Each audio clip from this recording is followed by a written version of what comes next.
Danielle Thornburg. And Daniel Thornburg. Welcome. So you guys are at rally. Why?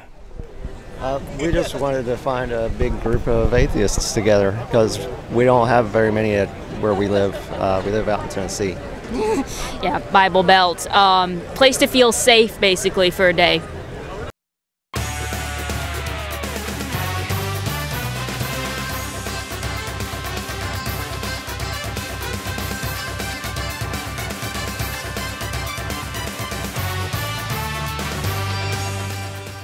Atheist Roundtable, a gathering place for rational people. Funny pictures and videos. Profound atheist quotes. The religious going crazy. The latest news. World domination. Casual discussions. Baby eating.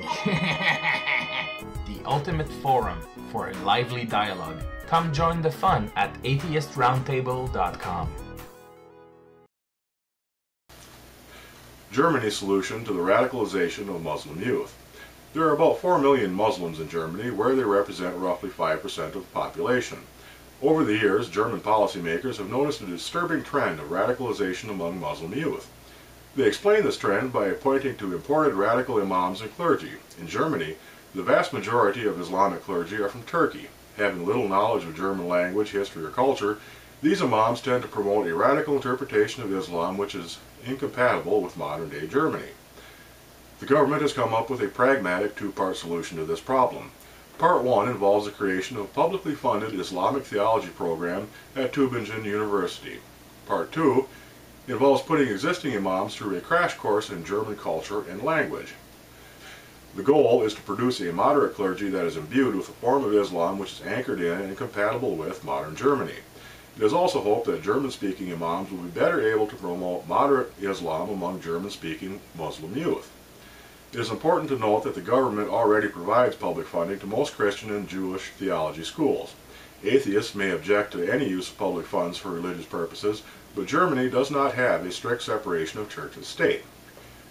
Here is a compelling example for the need for programs such as the one as today's lawmakers want to implement. Pierre Vogel is an ethnic German, born in Germany, who converted to Islam in 2001. He traveled to Saudi Arabia, where he learned a radical version of Islam.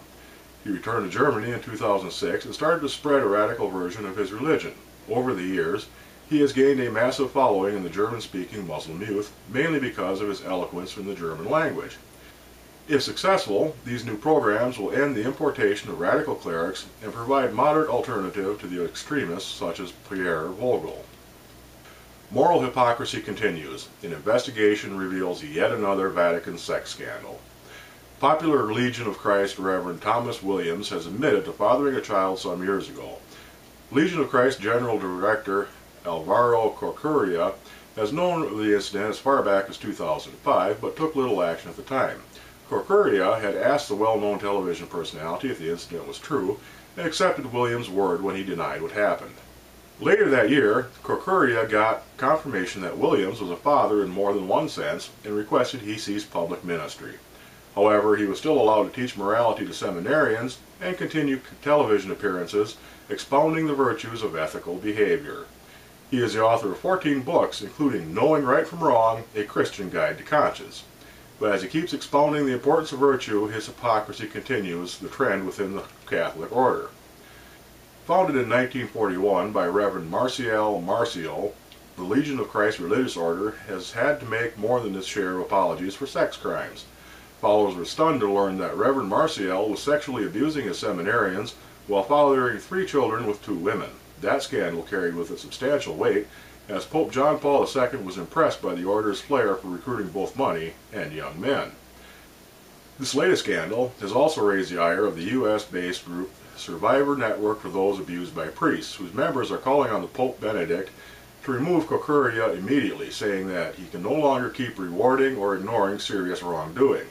In an open letter that follows, Corcuria said there are currently 7 cases which remain under investigation, 2 of which are said not to involve minors.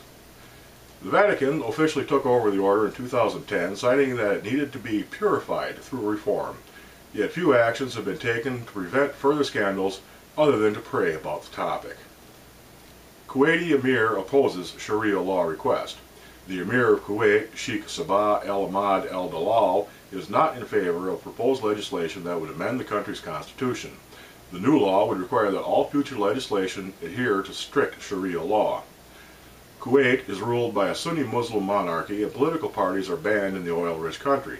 Members of parliament form blocs around various issues to gain favor. One such bloc is calling itself the Islamic Justice Bloc and is determined to see Sharia law legislation pass. Member of Parliament Mohammed El Dalal said the group will think again about convincing the emir or submitting it in another format. Islamic members of Parliament have made several attempts to modify the Constitution in this manner and want to make Sharia the only source of legislation refuting all other sources. The country is thought to be about 85% Muslim, with the remainder being mostly Hindu and Christian. The approval of the Kuwait's emir is required for any changes to the country's constitution.